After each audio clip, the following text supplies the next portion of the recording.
Strange tales, yet mirrors of human life. Hey everyone! Welcome to Encountering Chinese, Strange Tales from Liao Zhai. Today, I'm going to bring you 3 short stories. The first story is called Magistrate Shao of Linzi.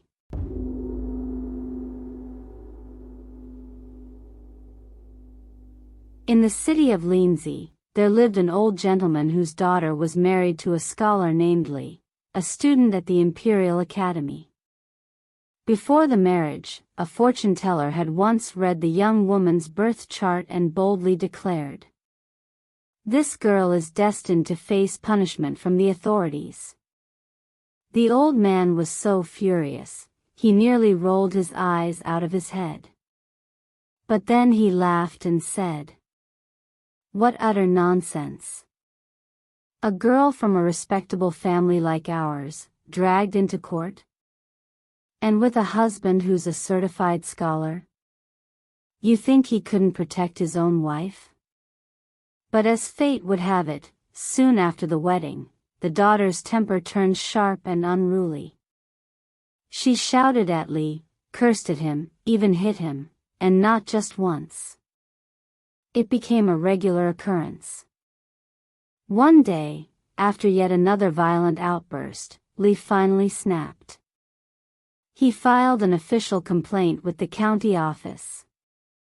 The local magistrate, Shao, received the report and not only accepted the case, but immediately issued a warrant for the woman's arrest. When the old gentleman heard the news, he was completely stunned. He rushed to the county office with his family and begged Magistrate Shao to drop the case. But Shao flatly refused. Even Liao himself started to regret his decision. He, too, pleaded for the case to be dismissed. Magistrate Shao, however, was furious. He slammed the desk and shouted, "What do you think the court is? Some casual place you walk into and out of as you please? You file a charge, and now you want to take it back just like that? Absolutely not. Bring her in. I'll question her myself." Not long after, the woman was brought before the court. Everyone expected a proper trial. But Shao barely asked her a few questions before cutting her off. "No need to say more," he declared loudly. "Just looking at you, I believe every word your husband said. You're clearly a shrew." Right there on the spot, he sentenced her to 30 strokes of the rod. By the end of it, her back and legs were beaten so badly that the flesh was torn open. At the end of the tale, the author adds this reflection. What was going on with Magistrate Shao? One has to wonder, had he suffered some personal grievance at the hands of a woman to get so worked up over this? Then again, maybe when a county has a sharp, capable official in charge, the unruly women of the district really do start to behave themselves. In any case, I've made sure to record this incident. Who knows, maybe one day, some future magistrate who finds himself facing a similar situation will stumble upon this story and find it useful. The second story is called The Arrogant Scholar.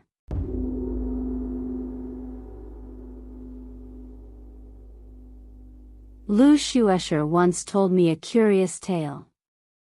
There was a scholar in Jining, a man wild in nature and hopelessly fond of alcohol. Though dirt poor, he never cared much for food or comfort.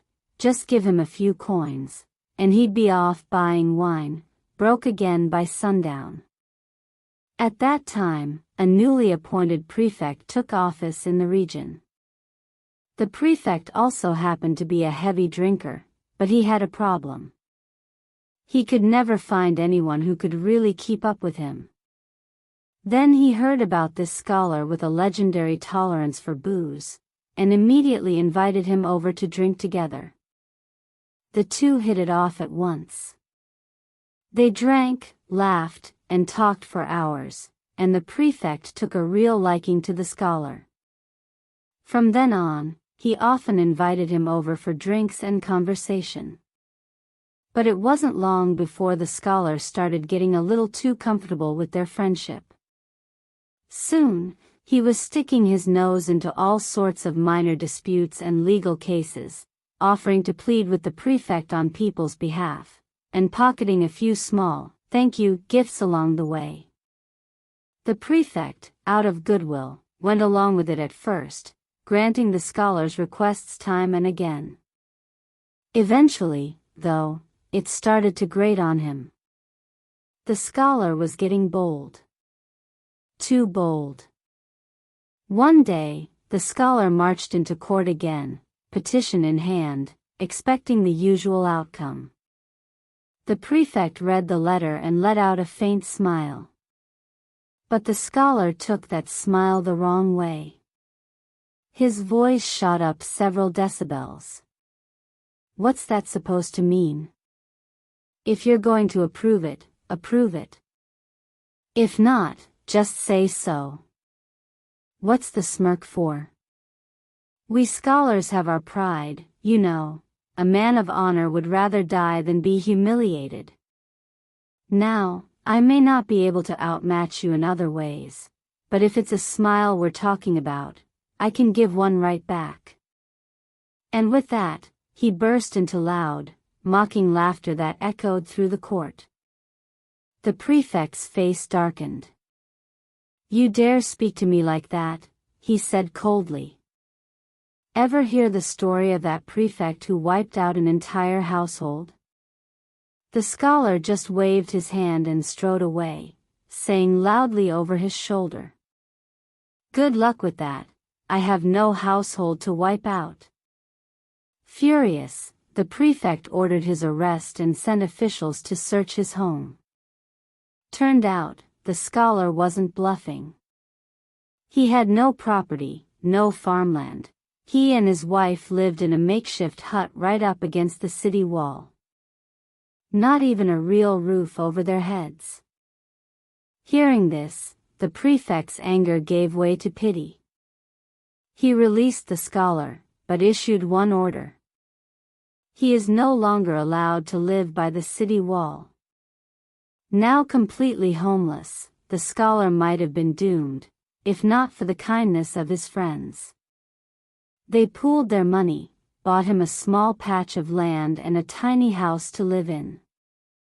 When the scholar moved into his new place, he sighed and said, All right, lesson learned. I'll never mess with the prefect again. The story's ending includes this final comment from the author. He says, A well-educated scholar, even if wild and unruly by nature, would still follow the most basic laws and social etiquette. They wouldn't dare to openly rob others in the marketplace, even if they knew officials might hesitate to punish them because of their status. It must be admitted that if someone's enemy wants revenge, it's usually because the target still has a family or standing to strike at. But if, like this scholar, one truly has no doors to burn, then no matter how much hatred there is, there's nothing to be done. Perhaps this scholar is what people call a proud man despite poverty. A truly cultured person won't easily beg for help even in hardship, yet this scholar was not only poor but had lost his dignity. To cause a scene in a solemn court like that speaks poorly of his character. Still, even so, his arrogant and unruly spirit was something few could match. The third story is called Tong.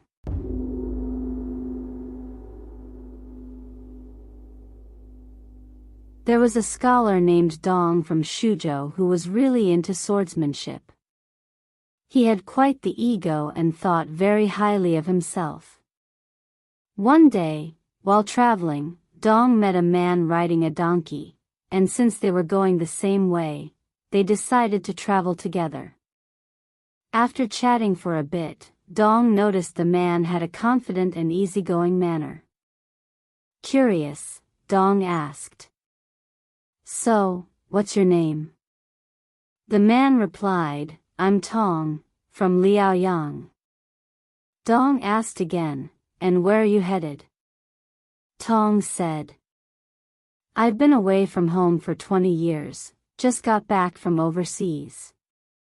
Tong's eyes lit up.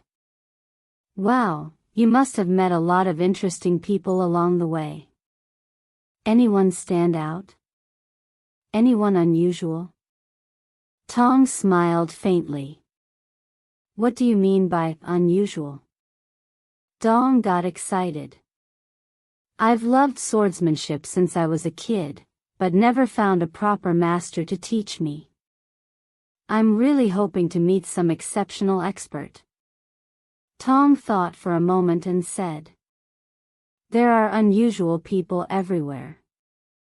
But only loyal and filial folks can truly learn lasting sword techniques."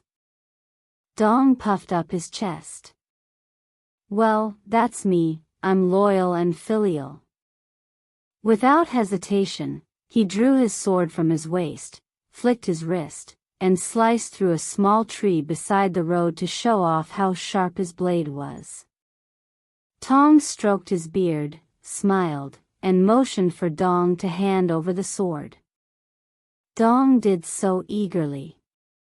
Tong examined it carefully and said slowly, "This sword's made from iron taken from armor, smells like sweat, pretty low quality. I don't know much about sword fighting, but I do have a sword that fits me well." Then he pulled a short sword from under his clothes, about a foot long, and with a light swing, he effortlessly sliced through Tong's sword as if it were a melon rind. The speed was incredible. Tong's eyes went wide. He borrowed Tong's short sword and examined it closely, clearly impressed, fiddling with it for quite a while before finally handing it back.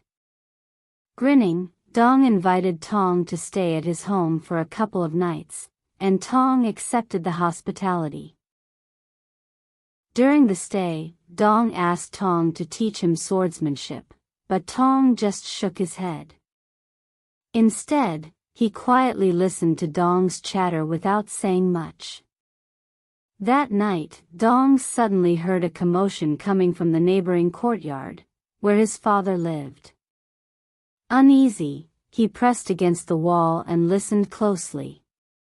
A voice shouted angrily, "Tell your son to come out for punishment, or else no one here will be spared."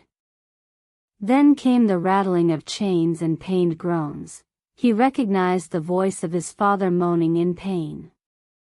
Tong grabbed a weapon, ready to rush to his father's aid. But Tong caught his arm and said calmly, "Going out now won't help, you might not even save yourself. We need a better plan." Tong, anxious, asked, "Then what should I do?" Tong said, "Since the bandits are after you specifically, they must be well prepared. You have no brothers to help. The best you can do is tell your wife, if anything happens, to prepare for the worst. I'll open the door and stop them from coming in." Tong panicked and rushed inside to tell his wife. She clung to him, crying tears down her face, and Tong's courage faded instantly. Together, they hurried upstairs looking for bows and arrows to defend themselves, but couldn't find any. Suddenly, Tong laughed from the eaves and called down, "Relax, the bandits have gone." Tong grabbed a lamp to look around, but Tong was nowhere to be seen. He stepped outside, and there was his father, holding a lantern, just returning from a neighbor's feast. Looking around, Dong saw no sign of bandits, only some ashes and straw. It dawned on him, Tong was truly one of those unusual people he had been talking about. At the end of the story, the author adds this reflection. Loyalty and filial piety are qualities that give a person the courage to act boldly and take responsibility. Since ancient times, those ministers who failed to sacrifice themselves for their rulers, did they never start out with the intention to fight and die heroically? In truth, many probably changed their minds at critical moments and made different choices. Those who broke their oaths and refused to die might have done so because, upon returning home, they couldn't bear to see their wives' tears. Alright. That's all for today's tales, Magistrate Shao of Linzi, the arrogant scholar and Tong. If you enjoyed it, please give it a thumbs up and subscribe. Please also encourage everyone to comment and share more. We'll see you in the next episode.